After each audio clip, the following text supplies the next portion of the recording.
na, may napipil na nga gano'n, nagiging cold ka na. Parang naiintindihan ko naman na pira mo beses kasi nasa set ka. Tapos nagkaroon din ako mga realization na okay naman pala yung gano'n. Tapos ngayon, napatunayan ko pa sa mga interview. Kasi minsan pag bago matulog, naisip ko, siguro, ano kaya inisip sa akin ni Boy? Totoo kaya lahat na pinapakita niya sa akin, pinakaramdam niya sa akin sa loob ng 3 years niya.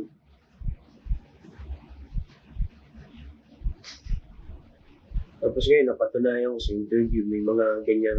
Kasi minsan inisip ko, pag dapat tinatawanan mo ako na nakukitang ka lang, o tinatawanan mo ako na minamaliit mo ako. Ganun kasi nakikil ko minsan pag nagsiself-pity at feeling ko,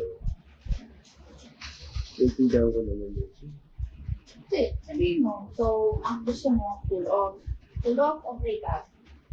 Ikaw, Sabihin mo. ikaw, Sa'yo naman ng ganyan. Ako, wala naman ako.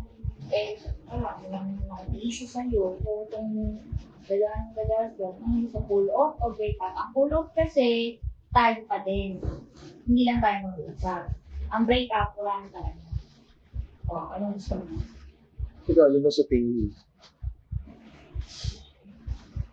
Anong gusto mo? Gusto mo bang tayo pa din? O ayaw mo tayo na? Ikaw, ano ba masasabi mo rin sa issue ko sa'yo? Hinihintay mo na lang din ba na sabihin ko Hindi, sa'yo? ang petty, ang inang-sure.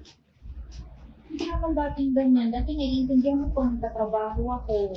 O, ikaw na nasa sitwasyon ko, may trabaho ka, alam kung ikaw lang ang eksena. Hindi ako parang naghabol ng tawag mo. Ako mag-a-adjust sa trabaho ko. Pero kung issue pala sa'yo yun, I'm sorry. Pero kasi, yun na yung new normal. Pag nagkaroon ulit tayo ng show, yun ang gusto mo. O di maghiwalay na tayo. So, ikaw na yung nakikipag-break. Oh, bakit ako na yung nakikipag-break? Sinabi mo eh. Ikaw yung nakikipag-pull off. Sabi mo eh. Yun yung sinabi mo eh. Kung yun din yung pagkaintindi mo sa sinabi, kaya sige. Mali ba ito? Sige, tama. Lagi ka naman tama.